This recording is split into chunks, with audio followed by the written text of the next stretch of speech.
기독교로부터의 예수혁명 42번째 시간으로 종교개혁과 독일 농민전쟁 두 번째 시간의 말씀을 전하겠습니다. 종교개혁자들이 내세운 슬로건을 한마디로 하자면 성경으로 돌아가자, 성서, 오직 성서였습니다. 그런데 종교개혁의 와중에서 바로 그 성서로 돌아가자라는 말이 무슨 말이냐라고 그 의미를 또다시 성서로 돌아가자 하는 것은 인생의 의미를 새롭게 묻는 것인데 그 성서로 돌아가자는 주장이 무슨 말이냐 하고 다시 그 본질을 물어야만 되는 뜻밖의 국면이 전개됐다 이 말입니다.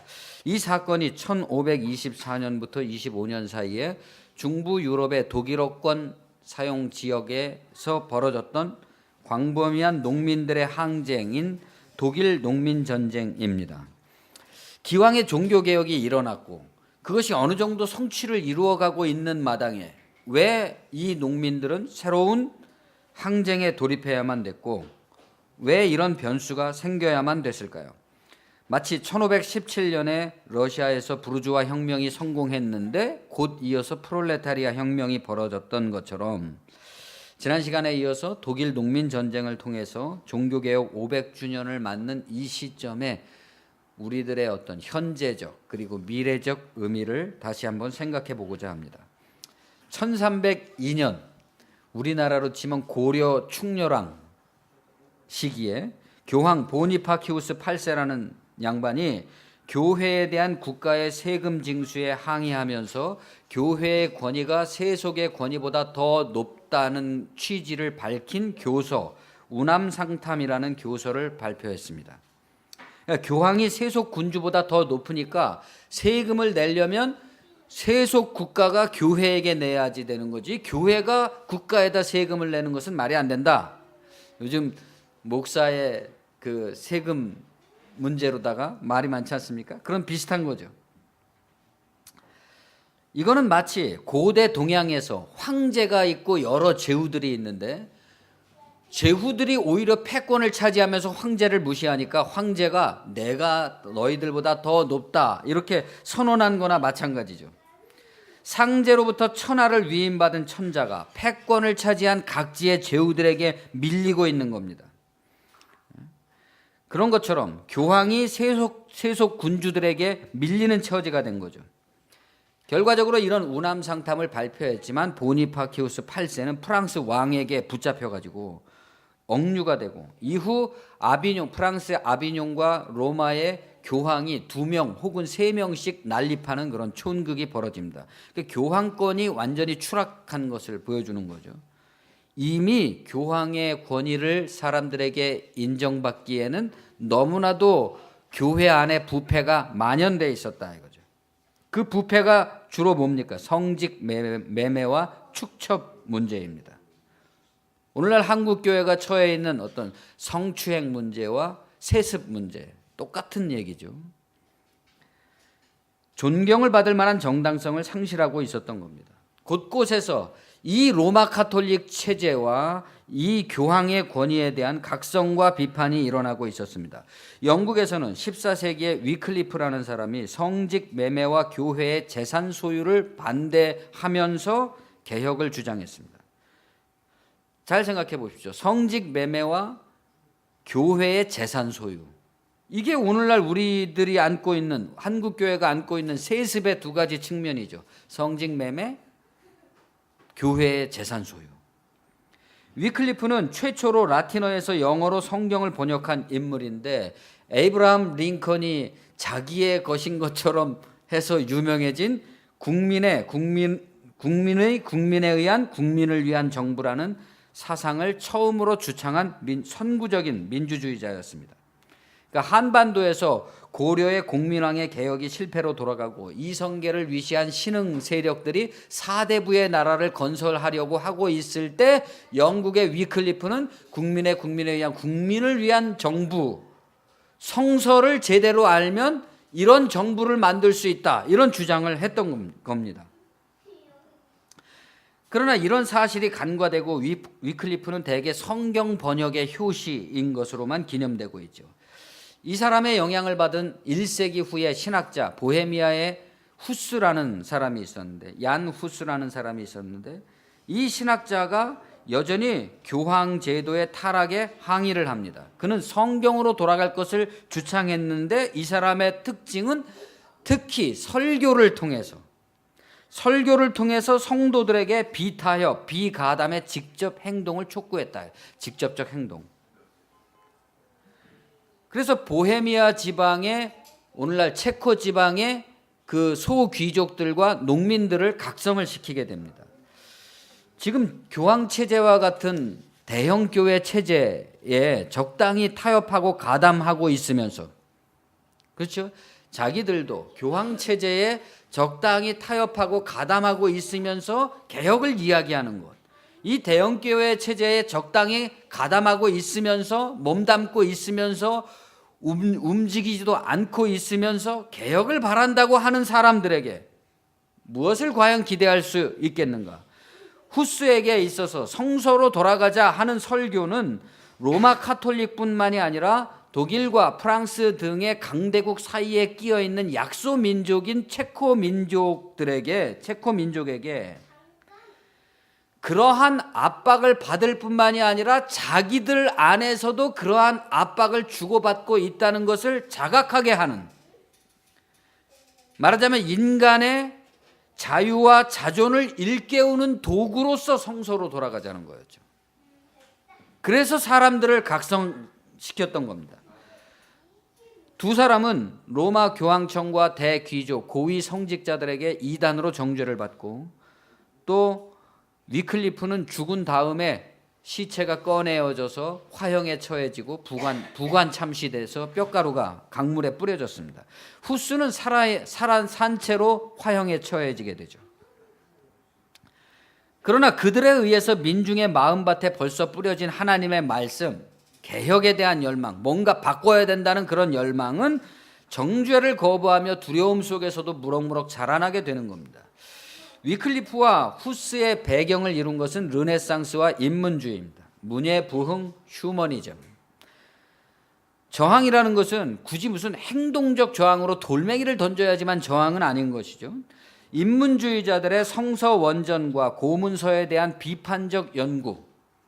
제가 먼저 그런 글을 썼지만 완성된 콘텐츠들이 너무 많이 나왔다 이겁니다. 진실이 밝혀지면 거짓은 뿌리부터 흔들리게 됩니다.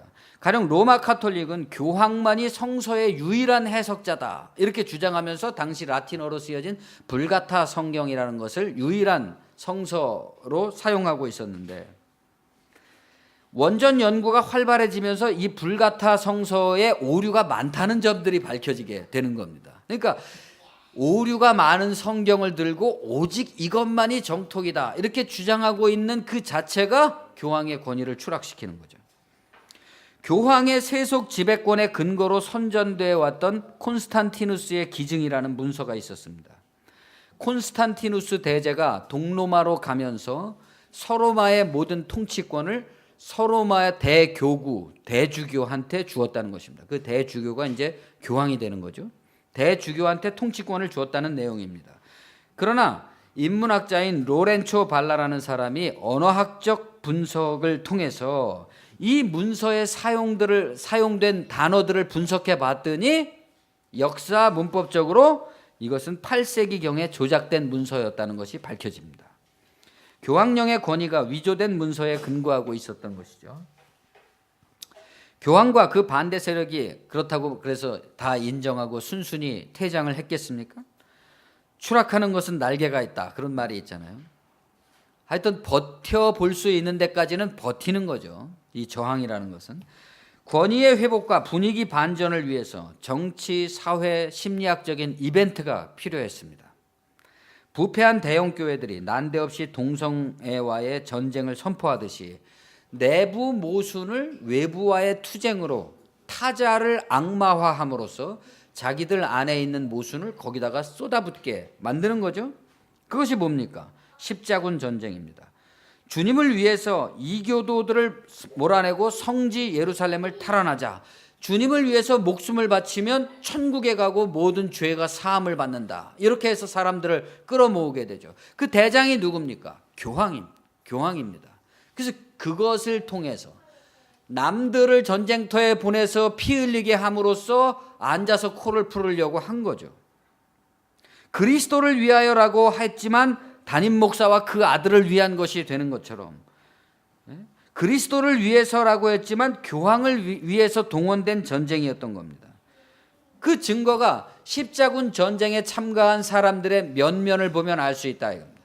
십자군 전쟁에 누가 참가했느냐 그러면 영웅심과 신앙심이 투철했던 귀족들과 하루하루 살 길이 막막한 불황자들의 집단이 조합된 그것이 십자군이었던 것입니다. 그럼 그 나머지 중간 계급들, 평범하면서 삶의 대지에 뿌리박고 있는 이 평범한 일상인들은 왜 그 전쟁에 참가하지 않았을까요? 그 사람들은 다 본능적으로 아는 거죠. 그것이 하나의 이 세상을 거스르는 잔물결이고 잔기술에 불과하다는 것을 알았던 거죠. 그래서 참가하지 않은 거 아니겠습니까? 누구만 참가하는 거예요? 영웅심으로 들뜬 사람이거나 에라 이런 세상은 한번 뒤집어져서 엎어져든지 망하든지 상관이 없다, 이런 사람들이 참가하는 거죠. 지금 교회의 미래가 어떻게 될 것이냐라고 묻는다면 교회가 잔물결이나 잔기술을 쓰는지 진짜 개혁을 하고자 하는지를 보면 그 미래는 너무나 뻔히 판단하게 될 겁니다. 십자군 전쟁의 결과로 농업 중심 사회였던 유럽 사회가 상업 중심 사회로 변화되면서 그 유동성에 의한 사회 불안이 가세화되게 되고, 그리고 교황의 권력이라는 것은 더 급격히 추락을 하게 됩니다. 성서로 돌아가자라는 슬로건은 그 속에 많은 것을 포함하고 있습니다. 오늘날에도 많은 사람들이 성서를 중요시 여기지만 그 사람들의 그 목적에는 여러 부류가 있다라고 할 수 있는 거죠. 그것은 개혁으로 표현됐지만 사실상 혁명을 요청하는 겁니다. 성서로 돌아가자 하는 것은 어떤 혁명을 요청한다. 누군가 누리고 있던 많은 것을 포기하거나 포기시켜야만 됩니다. 아들한테 물려주려고 하는데 못 물려주게 하든지 스스로 안 물려주든지 그렇게 만들어야 될 거 아닙니까? 그래야 성경으로 돌아가자는 거죠. 자연스럽고 평화적으로 되겠습니까? 자연스럽고 평화적으로 된다고 할지라도 거기에는 반드시 그 모순에 대한 각성과 그 모순적인 현실 체제에 대해서 가담하지 않고 타협하지 않겠다고 하는 사람들의 각성이 필요한 거죠. 각성이 되면 비타협하게 되고 비가담하게 되는 거지만, 각성을 하지 못하고 아직 타협하고 가담하고 있는 정도라면 아무리 성서로 돌아가자라고 얘기한들 그것은 이론과 현실이 따로 놀게 되는 겁니다. 그런 이론으로는 아무리 개혁을 이야기한다고 해도 현실을 설득할 수가 없습니다. 중간에 움직이지 않는 진짜 이 사람들을 설득할 수 없다. 말하자면 르네상스 인문주의의 세례를 받고 나날이 자각해가고 있는 민중을 교회가 여전히 주일학교 어린애들 다루듯이 할 수는 없는 겁니다. 성서로 돌아가자는 것은 일종의 플래카드죠. 그 플래카드는 구체적인 후속의 실천을 요구하고 있는 일종의 경문 같은 것입니다. 그렇기 때문에 그 현실이 따라와 주지 않는다면 그것은 공허한 구호에 그치는 것이고, 그 공허한 구호를 계속 반복하다 보면 교회가 양치기 소년이 되고 맙니다. 로마 제국은 전성기가 지나면서 너무나 비대해졌죠. 유럽 전역과 그 아프리카와 이런 지역들, 중동에 걸친 그런 대제국을 건설하는 바람에 제국이 너무나 커졌습니다. 다스리기가 어려우니까 제국을 둘로 나눴단 말입니다. 서쪽, 동쪽 이렇게 나눴는데 이것이 제국 분열의 원인이 되고 맙니다. 그래서 이 분열을 진압하기 위해서 콘스탄티누스 대제가 전쟁을 일으키면서 기독교인들을 이용하게 되죠. 그래서 기독교를 공인하게 되고 나중에는 기독교가 로마의 국교가 되어버립니다. 여기가 중요한 지점입니다. 이 과정에서 콘스탄티노플의 황제가 자기는 이제 동쪽으로 가서 콘스탄티노플에서 제국을 다스리니까 서쪽 로마를 안정시키기 위해서 서쪽 로마 대교구의 카톨릭 지도자를, 교구장이 대주교죠, 로마의 대주교를 교황으로 높여준 겁니다. 그러니까 이게 굉장히 중요한 것인데, 세속 군주가 교회의 수장을 높여준 거죠. 원래 이거를 기억해야 됩니다. 이게 로마 교황청과 교황령의 시작이었습니다. 그러다가 서양 역사에 최초로 등장한 몽골계 기마민족 훈족이라는 정체불명의 민족이 유럽에 들이닥치면서 유럽의 일대 지각변동이 일어납니다. 이른바 게르만 민족의 대이동이라는 그 역사적 사건이 벌어지게 되죠. 흉노의 일파로 알려졌던 이 정체불명의 침략자들에 쫓겨서 게르만 민족들이 로마의 제국의 영토 안으로 들어가서 로마 제국을 휩쓸게 되고 로마의 각 지방을 차지하게 됩니다. 그 사람들이 오늘날 우리가 알고 있는 이탈리아, 스페인, 프랑스, 독일, 영국, 덴마크, 네덜란드, 스웨덴 이런 사람들입니다. 그 사람들이 원래 다 게르만 민족들이잖아요. 야만 민족이었단 말이죠. 이때부터 그리고 마침내 서로마 제국이 476년에 오토 아케르라는 독일 출신 용병 대장에 의해서 멸망을 당하게 됩니다.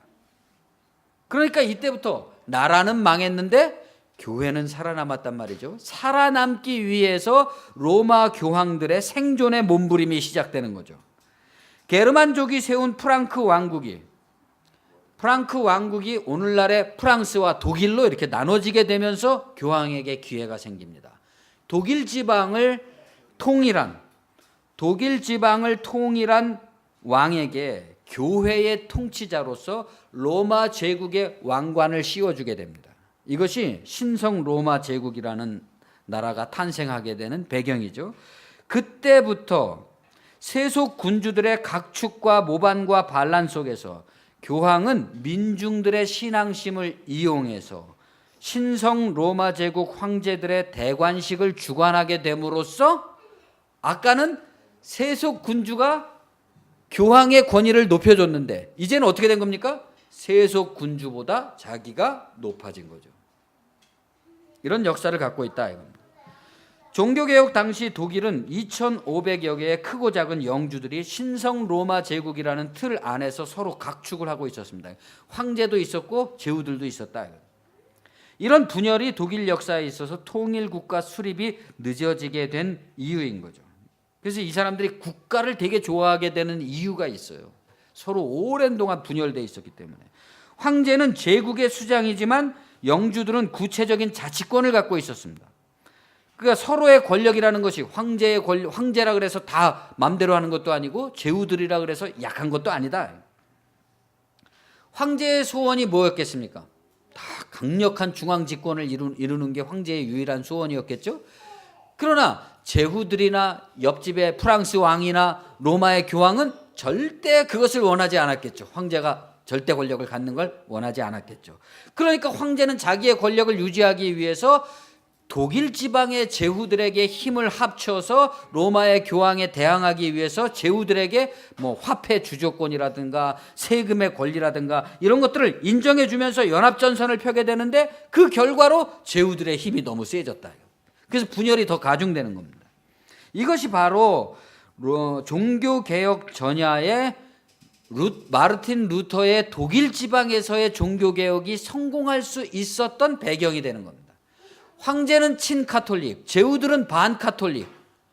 그러니까 그 반카톨릭적인 제후들의 지지를 받게 된 루터가 로마 당국의 이단 정죄라든가 심판이라든가 이런 것으로부터 피신해서 도움을 받아서 그 개혁을 성공할 수 있었던 그 근거는 이 독일 지방의 제후들이 루터를 지지해 줬다는 데 있는 거죠. 이것이 이제 향후에 이 루터와 독일 농민 전쟁에 있어서 루터의 처신에 영향을 미치게 되는 원인이 됩니다.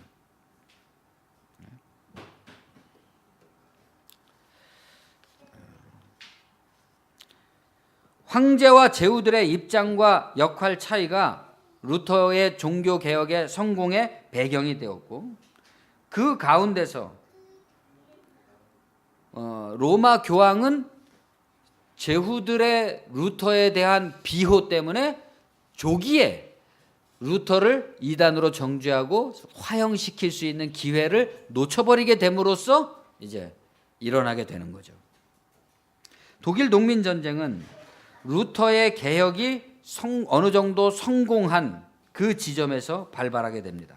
마치 베체르부르크에서 2월 혁명이 성공을 했는데 곧 이어서 11월 달에 다시 프롤레타리아 혁명이 발생했던 것과 같다, 이렇게 얘기할 수가 있겠죠. 교회는 그 당시에 독일 영토의 3분의 2에 달하는 토지를 대리인들을 통해 관리하고 있었습니다. 그러니까 농업 중심 사회였던 남부 지방에서 농민 전쟁이 발발하게 되는 이유는 교회의 토지 지배가 남부에 주로 집중돼 있었기 때문이고, 유럽 전체에 나타나고 있는 유동적 경제 체제의 변화 속에서 또 영주들과 교황청의 수탈이라는 이중고를 겪으면서 농민들은 쌓인 불만들을 표출하게 됩니다. 그것이 대표적인 봉기가 분투슈라는 것과 불쌍한 콘라드라는 것이 있었는데, 분투슈라는 것은 농민들이 신는 장화를 분투슈라 그랬다 그럽니다. 근데 농민들이 봉기를 일으킬 때 그 깃발에다가 자기들이 신는 그 장화, 농민을 대표하는 그 장화를 그려 넣었기 때문에 그 봉기를 분투슈라 그랬고, 불쌍한 콘라드라는 것은 그 이제 자기들을 자조적으로 조롱하듯이 표현한 것인데, 그런 자조적인 표현을 통해서 역동적인 의지를 나타낸 것이다, 이렇게 말할 수 있죠. 기억할 만한 것은 이런 봉기의 원인은 종교적인 교리의 문제라든가 뭐 제례의 문제라든가 이런 거하고는 아무 상관이 없고, 가장 중요한 문제는 뭐예요? 경제 문제, 불평등의 문제였다.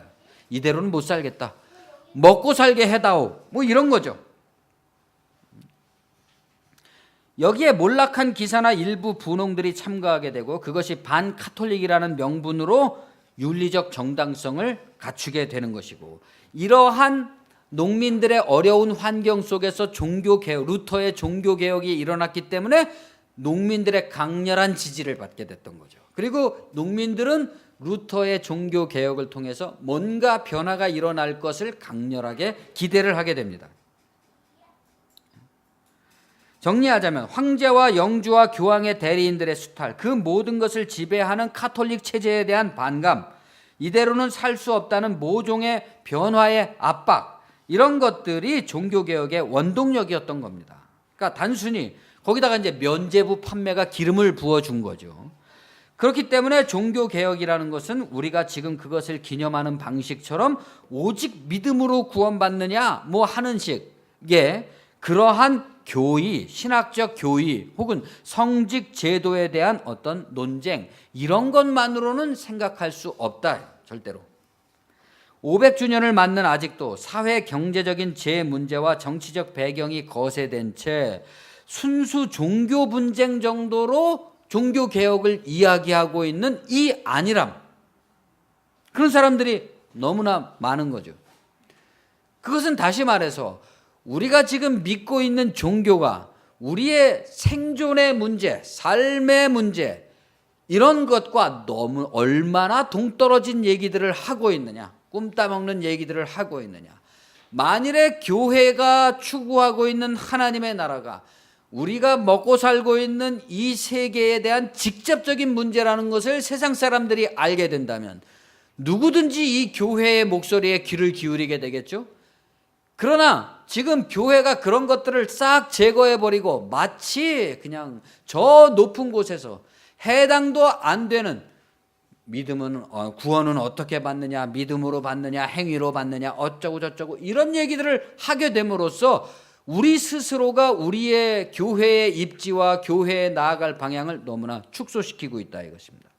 그럼으로써 하나님의 말씀을 왜곡시키는 거죠. 독일 농민전쟁은 1524년 중종 19년에 일어났습니다. 초여름에 슈바르츠 발트 지방의 슈티링겐이라는 곳에서 발생한 소요 사건으로 시작됩니다. 영주의 부인이 옷감을 만들기 위해서 달팽이 껍질을 모아올 것을, 달팽이 껍질을 옷감에 어떻게 쓰려고 했는지 모르겠습니다. 어쨌든 뭐 굉장히 호사취미였겠죠. 달팽이 껍질을 모아오라는 명령을 농노들에게 내리자 화가 난 농민들이 폭동을 일으키게 됩니다. 이 사건을 계기로 잠재되어 있던 농민들의 불만이 폭발하게 되고 그것이 남부 전체로 확산되게 되는 겁니다. 이들은 하나의 중심적인 결집체를 갖추지는 못했고 각지에서 따로 막 이제 자기 영주에 대해서 이제 소요를 일으켰는데 그 중에 한 그룹이 1524년에 25년에 자신들의 요구를 담은 12개 조항이라는 것을 배포함으로써 이 폭동이 독일 전체로 퍼져나가게 됩니다. 12개 조항이 뭐냐? 제1조 목사 선택의 권한은 교구민 전체에 의지해야 된다. 의지에 따라야 한다. 목사는 참된 믿음으로 복음을 전해야 하며 인간의 의견을 부과해서는 안 된다. 제2조 공물의 10분의 1세는 바쳐야 될 것이다. 교회의 직원은 헌금을 거두어 목사의 급료를 지불하고 남은 돈은 가난한 자를 구제하기 위해 남겨두어야 한다. 제3조 농노를 해방시킬 것. 그리스도의 복음은 인간의 자유를 전제로 하고 있으므로 농노의 상태에서 해방돼야 된다. 제4조 신은 인간을 창조할 때 모든 생물을 지배할 수 있는 권한을 주었음에도 불구하고 우리들이 이것을 잡거나 작물에 해로운 동물을 죽이는 것을 금한다는 것은 하나님의 뜻에 어긋난다.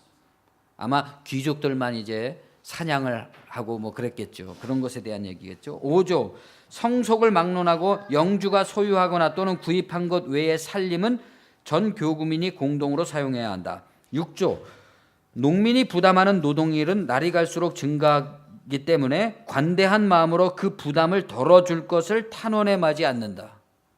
참 관대한 제안 아닙니까? 제7조 영주와 농민 사이에 협약을 맺고 과중한 부역을 피하도록 하며 농민들이 편안하게 하등의 장애를 받지 않고 토지를 사용하게 할 것. 만약 영주가 농민들을 부역에 동원할 때에는 농민의 생활에 지장이 없는 시간과 계절을 택할 것. 8조 영주는 인격이 고상한 인물을 택해서 자기의 토지를 관리하게 하고 공정한 짓대를 정하여 농민들의 수고가 헛되지 않게 할 것. 9조 재판은 예로부터 내려오는 성문법에 의거하여 공정하게 할 것. 범죄를 저지른 자에게만 벌해야지 사람에 따라 좌우돼서는 안 된다. 10조 공동체에 속한 목초지 및 임야를 제멋대로 점유하는 자가 있어 고통을 받고 있으므로 정상으로 구입하지 않은 것은 공동체에 반환할 것. 11조 유산을 물려받을 과부나 고아가 사망하였을 경우 그들을 고용하였던 지주가 저들이 상속받을 상속물을 가져가는 일을 폐지할 것. 12조 이 모든 조건들은 성경에 의하여 여기 나옵니다. 성경에 의하여 그 진위가 시험되어야 하며 만일 성경과 합치되지 않도록 되었다면 그 조건들은 철수될 것이다. 만약에 자기들의 주장이 이후에 성경에 위배된다고 판단되면 그것은 철회하겠다. 기억해야만 될 특징은 이 12개 조항은 전적으로 루터의 종교개혁과 95개조의 반박문의 영향을 받았다는 것을 알 수 있습니다. 루터의 개혁운동이 없었다면 이런 구체적인 현실의 진전은 없었던 거죠. 그러니까 누군가 봉화를 들면 그 다음에 후속으로 따르는 여러 가지 일들이 있는 거죠. 루터의 반박문이 교회의 교리와 부패와 제도에 관한 문제였다면 이 12개 조항은 농민들이 처한 실생활의 반영이었습니다. 이 내용은 오늘날로 우리가 생각해 보자면 너무나도 지당하고 또 너무나도 관대한 제안입니다. 그러나 이 제안을 말소에 붙이기 위해서 당시에 소장농 10만 명이 영주들에 의해서 살해당하는 참극이 벌어진 것입니다. 그 영주들은 루터의 개혁을 지지하는 영주들이었죠. 오직 성서로 돌아가자는 기치를 내세우고 로마 교황의 권위를 거부했고 오직 믿음으로 구원받는다고 하면서 카톨릭 교회의 제례와 전통을 거부했고 만인 제사장을 주창하면서 카톨릭 교회의 각종 계급과 계층을 부정했던 마르틴 루터에게 이 농민들은 대단한 기대를 걸었습니다. 그래서 수차에 걸쳐서 자신들의 봉기를 지지해달라는 탄원서를 루터에게 보내죠. 그러나 루터는 농민들의 기대와는 달리 폭력에 대한 반대를 내세우면서 자기 주장에서 스스로 물러나서 결국은 제후들의 농민에 대한 진압을 촉구하게 됩니다.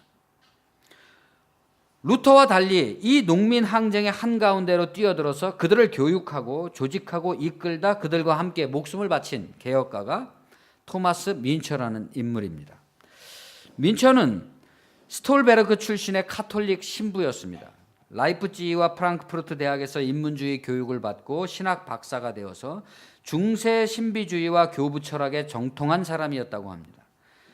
1519년 30살 때 라이프치히에서 마르틴 루터와 에크의 논쟁이 벌어졌을 때, 그러니까 마르틴 루터가 그 이단으로 정죄되기 위해서 이제 로마 교황청이 보낸 에크라는 신학자와 논쟁을 벌일 때 참관하게 됨으로써 30살 때 36살에 마르틴 루터를 만나서 그의 제자가 됐고, 그의 추천으로 작센 동부 취비카우의 목사로 부임해서 개혁운동을 주도하게 됩니다. 그런데 취비카우에 처음 부임했을 때 뮌처가 부임한, 취비카우에는 2개의 교회가 있었는데 뮌처가 부임한 교회는 귀족들의 교회였다는 겁니다. 귀족들을 위해서 설교를 하다가 농민들의 교회를 접하게 되면서 이 사람이 변화를 겪게 됩니다. 뮌처는 이때부터 하나님의 권위는 성서의 계시로 드러나는 게 아니라, 지금까지는 오직 성서로 돌아가자 이거였잖아요. 근데 성서의 계시로만 되는 것이 아니라, 성서의 계시로 드러나는 게 아니라 내면의 빛으로 드러난다, 이런 주장을 하게 됩니다. 마치 원효 대사와 의상 대사의 생각이 나잖아요. 의상은 불법을 공부하기 위해서 당나라로 가서 열심히 들이파가지고 그 이론적인 그런 그 불교의 종파를 이 한국에 심었고, 원효는 가다가 무덤 속에서 해골 물 마시고서 모든 것은 다 마음에 있는데 중국 가서까지 배울 필요 없다. 그리고 와서 대중화시켰잖아요. 불교를 대중화시킨 것처럼 하나님의 말씀과 역사를 이해하기 위해서는 성서 연구가만 필요한 것이 아니라 인간의 내면이 더 상위적이고 전제적이라는, 먼저라는 거죠. 성서의 문학적 연구를 통한 신학 작업으로서의 개혁운동이 현실 개혁에 있어서 한계를 갖는다는 것을 절감했던 거죠. 그러니까 말로만, 성서를 통해서 말로만, 학술적으로만, 논리적으로만 개혁을 얘기하는 사람이 너무 많고, 진실로 성품이 바뀌고 인간이 바뀌는 인간들이 너무 없다 이겁니다. 그러니까 세상이 안 바뀐다는 거죠. 그는 종교개혁의 목표는 구체적 현실의 천년왕국 건설이어야 된다, 이렇게 주장을 했습니다. 그리고 그것을 위해서라면 폭력이라도 불사해야 된다, 여기까지 나간 거죠. 왜? 그 당시에 처해 있는 농민들의 참상이 너무나 처절했기 때문에 폭력으로라도 이 상황을 타개해야 된다고 생각했던 겁니다. 이러한 말세 사상은 그리스도께서 속히 재림하여 적그리스도 세력을 멸할 것이다 라는 종말론에 기초한 것이었습니다.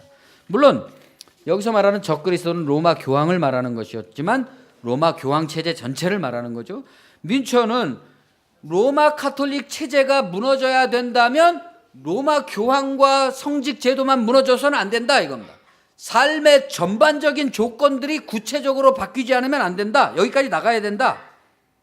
그래서 로마 카톨릭 성례 제도에 반대하고 라틴어로 사용되었던 전례 용어를 독일어로 바꾸고 유아 세례, 어린애들에게 주던 유아 세례를 배격하고 성인 세례만을 주장하는 등 기성교회의 모든 권위를 부정하는 과격한 입장을 취하게 됨으로써 루터와 결별하게 됩니다. 오직 성경만을 주장하는 루터를 맹목적으로 성경 문자에만 의존해서 내적인 말씀을 억누른다, 이렇게 비난을 하게 됩니다. 그리고 교회는 성령이 중심이 되어야 되며 그 루터의 성경 중심적 개혁운동은 잘못됐다, 이렇게 비난하게 됩니다. 그는 루터를 비텐베르크의 돼지 이렇게 불렀고, 루터는 그를 화육한 마귀 새끼다, 이렇게 서로 이제 비난하게 됩니다. 뮌처는 독일 신비주의와 종말론의 영향을 받았고 거기서 실천적 행동을 촉구한다는 점에서 다른 이론가들과 구별됐습니다. 독일 신비주의라는 것은 우리가 알고 있는 어떤 뭐 방언이라든가 뭐 기적이라든가 이런 은사주의적인 신비주의가 아니라 이거와는 차원이 좀 다릅니다. 중세 카톨릭 신학이 합리적이고 경험적인 어떤 이성적인 신학을 추구했던 반면에 신비주의라는 것은 비합리적이고 직관적인 내면의 빛, 그러니까 명상이라든가 기도를 통한 내면의 신성과의 합일, 하나님과의 합일을 추구함으로써 스콜라 철학의 관념의 한계를 돌파하려고 했던 그런 신앙의 운동입니다. 그러니까 이성만 가지고는 본질에 닿을 수가 없다는 거죠. 그냥 머리의 두뇌 플레이밖에 지나지 않는다는 거죠. 그 두뇌 플레이를 멈추고 우리의 전 존재로 하나님과 합일되는 것을 추구했다. 동양 사상의 영향을 받은 이 기독교 신비주의 사상은 도미니크파 수도원 출신의 신비 사상가인 마이스트 에크하르트라는 사람에 이르러서 하나의 종합적인 사상으로 집약됐고 이후에 유럽 철학계를 지배하게 됩니다. 그는 신과 나, 우리는 하나다. 나는 인식을 통해 신을 내 안으로 받아들였고, 그러니까 나는 인식을 통해 하나님을 내 안으로 받아들였고, 역으로 사랑을 통해 나는 신 안으로 들어간다. 우리는 그러한 활동 속에서 하나다. 신은 활동하고 나는 형성된다. 그러니까 내가 인식을 통해서 하나님이 계시다는 인식을 통해서 하나님을 내 안으로 받아들이고 그의 무한하신 사랑의 안으로 내가 들어간다. 그렇게 함으로써 이 모든 세상 가운데서 하나님은 활동하시고 나는 그 하나님의 활동에 의해서 형성되어 간다. 멋진 말이죠? 이런 거는 사실 우리가 지금까지 종교를 배워온 어떤 교리주의적 신학과는 차원이 다른 것이기 때문에 일정한 인식의 교정이라든가 또 안목의 그 수준이 좀 올라가지 않고서는 이해하기도 어렵고 납득시키기도 어려운 얘기들입니다. 로마 카톨릭은 그를 이단으로 정죄했지만 이 사상은 이후 독일 신학과 사상계를 점령하게 됩니다. 그러니까 루터와 같은 종교 개혁자들이 로마 카톨릭으로부터 과감하게 독립을 하게 되는데도 이러한 직관적인 영감, 하나님이 나에게 직접 말씀하신다라고 하는 그런 직관과 영감이 매우 작용했던 거죠. 그러나 민초의 신비주의는 여기서 한 발 더 나가는 겁니다. 그는 신과의 합일이라는 것을 어떤 하나님과의 하나가 된다는 것을 골방에서의 어떤 고상한 그런 관념이 아니라 현실로 가져왔다. 고난과 성령, 현실의 활동이라는 부분으로 이것을 집중시켰습니다. 쉽게 말해서 고난이 있는 곳에 구원이 있다. 구원이 있으려면 먼저 고난이 있어야 되고 고난이 있는 이 현실을 타개하는 것이 중요하다는 거죠. 에크하르트가 세상에 관심을 가지지 말라고 한 것이 민초에게 있어서는 세상 유혹과 소유를 버릴 것으로. 여러분 생각을 해보십시오. 세상에 관심을 가지지 마십시오 하는 설교하고 당신이 가지고 있는 세속적 욕망과 소유를 버리십시오, 이거하고는 차원이 다르죠. 에크하르트가 명상을 통해 신과의 합일에 이른다고 생각한 것이 민초에게는 성령을 통해 그리스도를 자기 인격화함으로써 신앙화함으로써 자기가 그리스도가 되어서 이 세상을 변화시켜 나가야 된다. 신과의 합일에 이를 수 있다. 이렇게 바뀌게 되는 겁니다. 루터와 반목을 하면서 민초는 츠비카우, 프라하, 알슈테트, 뮬하우젠 등을 전전하면서 자신의 개혁운동을 펼쳐나가게 되는데 새로운 사회 건설을 위해서 적극적 행동을 주문하고 있는 그의 설교는 폭동을 일으킬 염려가 있다는 이유 때문에 여러 곳에서 거부당하고 귀족들에게 거부당하고 계속해서 추방을 당하게 됩니다. 1524년 35세 때 민초는 뮬하우젠의 제세례파 공동체의 목사가 되었고 이듬해 남부 독일을 중심으로 농민 반란이 벌어졌습니다. 민초는 이것이 하나님의 뜻이다 이렇게 생각한 거죠. 그래서 천년 왕국 건설을 위한 마지막 때의 고난이다 이렇게 받아들이고 적극적으로 뛰어들게 됩니다. 그는 동료 파이퍼와 함께 농민 반란을 이끌고 선민으로서 전쟁에 참가할 것을 촉구하게 됩니다. 민중에 의한 신정 정치를 구현하자 이렇게 주장하게 되죠. 대단한 거죠. 그 당시에. 하나님의 시대를 준비하려면 민중이 압제자에게서 해방된 신정 정치를 구현해야 된다. 이를 통해서 종교와 사회 모두를 개혁해야 된다. 라고 하면서 만물 공유라는 사상을 전파하게 됩니다. 이 세상의 모든 만물은 다 모든 사람이 공유해야 된다는 거죠. 하나님이 주신 것은. 민처가 말한 선민, 즉 택한 백성이라는 것은 민중이 내면적 계시를 깨닫고 자기 자신의 작고 사소한 문제를 넘어서서 전체 기독교 세계의 해방을 위해서 싸우게 되는 단계를 의미한다. 그런 사람이 선민이고 그런 사람이 하나님 나라에 들어간다는 거죠. 그러나 현실적으로 민중들이 봉기한 이유는 뭐예요? 빵을 달라, 자유를 달라 이거잖아요. 그러니까 민처가 말한 그런 수준에 절대로 도달할 수가 없었습니다. 그런 수준이 아니었죠. 그들은 이 사람들의 연대는 정리되지도 않고 체계화되지도 않았기 때문에 내부적 분열과 두려움으로 혼란스러웠습니다. 민처는 종교적 이상을 통해서 자신이 품고 있는 하나님 나라의 그 열망을 위해서 이 사람들을 각성시키려고 노력했지만, 그러나 결국 농민군이 프랑켄하우젠에서 영주군에게 패배함으로써 36세의 민처는 영주군에게 사로잡혀 밀하우젠에서 처형당하고 그의 시체는 네토막으로 잘리게 됩니다. 러시아 혁명 과정에서 톨스토이가 그랬듯이 독일 농민 전쟁 과정에서 루터의 일관된 사상은 행동에 있어서 폭력의 부정입니다. 이것을 좀 더 강화해 나가면 과격과 격렬에 대한 거부다, 이렇게 말할 수 있겠죠. 루터라는 사람의 인격은 생김은 꼭 산도적같이 생겼지만 실제로는 과격과 격렬함을 거부하는 그런 체질이었다. 톨스토이는 혁명의 폭력을 무서워했고 그것을 경고했습니다. 혁명은 반드시 일어난다. 그러나 그 혁명이 가지고 있는 그 폭력은 무서워했다. 그래서 그 이전에 그런 폭력적 혁명이 도달하기 이전에 도덕적 회심, 갱생이 필요하다, 이렇게 주장했던 겁니다. 그러나 혁명은 닥쳐왔고 결국은 폭력으로 끝났죠.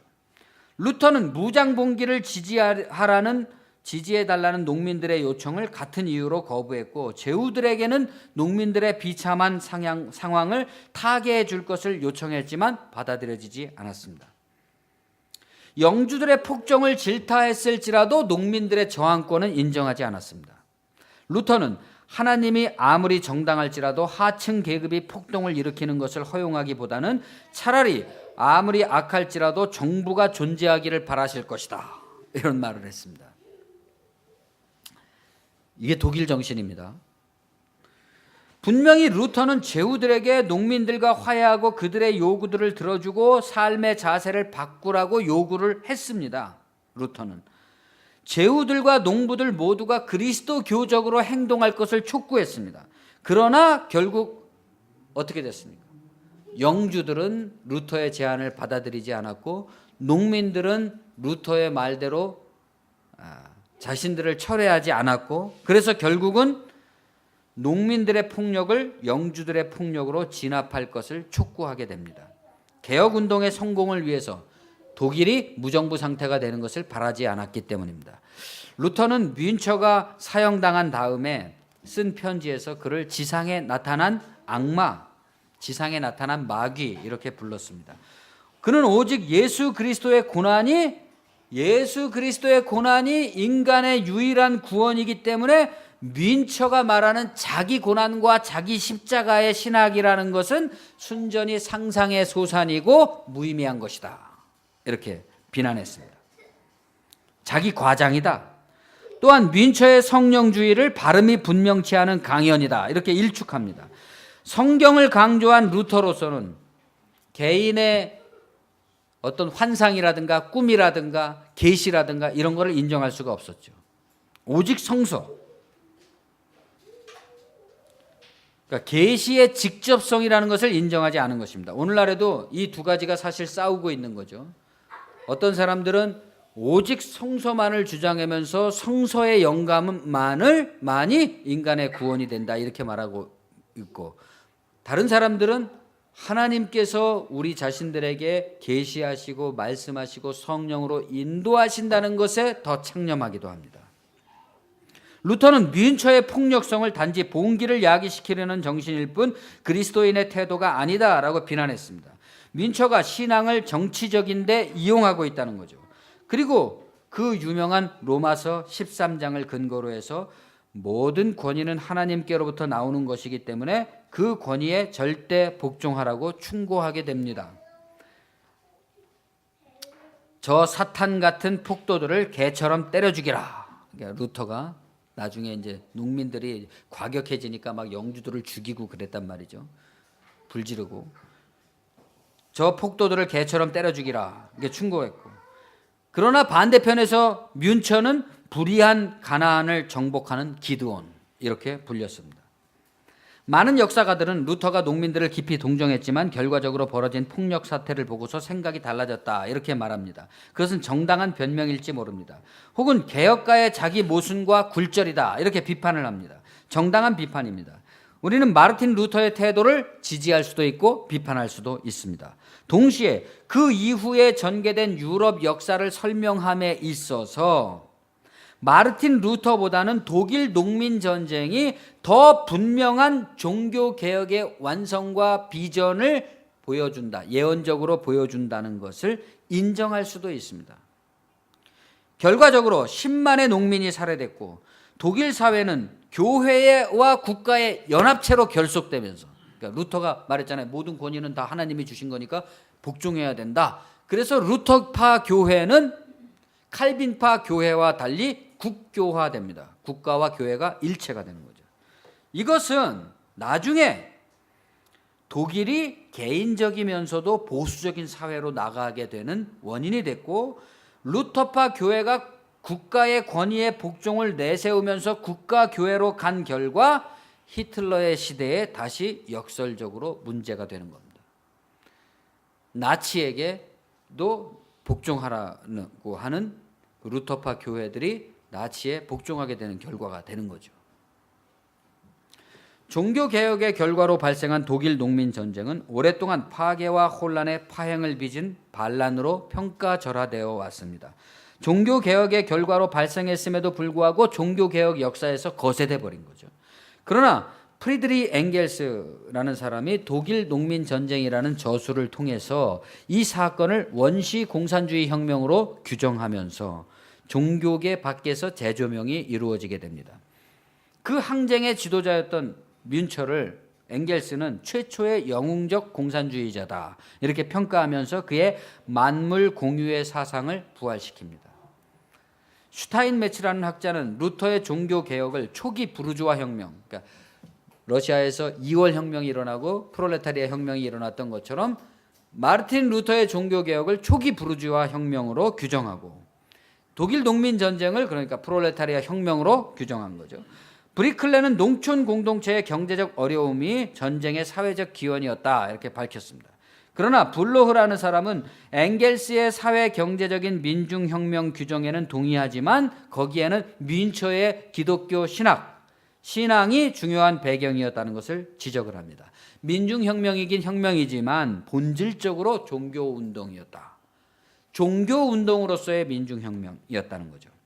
중요한 쟁점은 독일 농민 전쟁이 민중혁명이냐 종교개혁 과정에서 발생한 불미스러운 사건이냐, 그 원인은 경제 문제냐 종교 문제냐 하는 점이고, 합의점은 마르틴 루터의 비대한 몸집에 가려진 토마스 뮌처를 이제는 재조명해야 된다, 이러한 재평가가 필요하다는 점입니다. 기억해 볼 만한 것은 우리로서는 마르틴 루터가 종교개혁을 하던 시기 우리나라는 중종과 명종 시대를 넘어가면서 조광조의 개혁이 실패를 하고, 그러니까 조선 사회가 한번 변화될 수 있는 기회였던 조광조의 개혁 정치가 실패로 돌아가고, 결국은 그 훈구파에 의한 붕당 정치로 몰락해 가면서 임진왜란으로 몰려가게 되는 그런 시기였던 거죠. 그 시기를 배경으로 한 홍명희의 대하소설이 임꺽정이라는 것은 주목할 만하죠. 독일 농민 전쟁이나 임꺽정은 좀 비슷한 데가 있지 않습니까? 마르틴 루터만큼 뮌처도 농민 전쟁과 자신의 운명이 어떻게 되리라는 것을 잘 알았을 것입니다. 그러나 그들은 자기들의 믿음을 끝까지 고수하면서 영원을 바라보았고, 또 영원을 바라보았지만 현실을 잊지 않았던 것입니다. 하나님의 말씀을 너희에게 일러주고 너희를 인도하던 자들을 생각하며 그들의 행실의 결말을 주의하여 보고 그들의 믿음을 본받으라. 예수 그리스도는 어제나 오늘이나 영원토록 동일하시니라. 마르틴 루터에게도 토마스 민처에게도 영주들에게도 또 독일 농민들에게도 예수 그리스도는 어제나 오늘이나 동일한 거죠. 루터냐 민처냐 그런 질문은 의미가 없습니다. 그런 질문보다 우리들의 현재가 우리에게 지금 무엇을 요구하고 있느냐 하는 것을 생각해야 되겠습니다. 성서로 돌아가자라는 루터의 슬로건의 의미를 다시 물어야만 됐던 뮌처처럼 종교라는 것은 언제나 의미의 본질을 다시 물어서 본질을 다시 일깨우려는 것이다 이 말입니다. 내면의 빛입니다. 그리고 그 내적인 빛이 종교개혁 500주년을 맞아서 개혁이 아니라 파면을 요구받고 있는 교회를 향해서 비추고 있습니다. 우리는 과연 기독교인으로서 어떻게 살아야 될까요? 무엇을 해야 되겠습니까? 기도하겠습니다. 주님 은혜를 감사합니다. 우리가 믿는 신앙이 도대체 무엇을 위한 것인지, 일신의 안위와 마음의 평안을 위한 것인지, 또는 일신의 안위와 마음의 평안이 점점 확대되어서 세계의 안위와 세계의 평안을 위한 것인지 우리가 망각하면서 우리의 일신의 안위가 도리어 깊은 신앙이 도리어 진리에 위배되는 또 잔뜩 이기심과 욕망으로 충만한 것으로 변질되어 버리는 이러한 상황을 우리가 보게 되고 그럼으로써 다시 이 종교적 진리의 존폐 위기가 처해져 있는 이러한 상황으로 몰려가는 것을 보게 됩니다. 개인이나 전체 교회나 우리의 신앙의 모습이 다 이와 같습니다. 주님, 우리가 우리의 안위와 즐거움과 평화를 추구하되 또한 동일하게 그러한 진리가, 하나님의 진리가 우리뿐만 아니라 세계 가운데 충만해지기 위해서 삶의 실천으로서 우리 자신을 십자가에 맡기고 어제나 오늘이나 동일하신 그리스도를 발견함으로써 우리의 역사적 소명을 다할 수 있는 그러한 한국 교회로 거듭날 수 있도록 주님, 교회가 더 이상 세상에게 짐스러운 조직이 아니라 정말로 마르틴 루터와 토마스 민처의 시대와 같이 세계를 이끌어가고 세상을 선도해가는 그러한 진리의 고정된 불변의 말씀이자 내적인 빛인 그러한 하나님의 진리의 말씀을 전파하는 도구로 쓰임받을 수 있도록 인도하여 주시옵소서. 예수님의 이름으로 감사하며 기도합니다.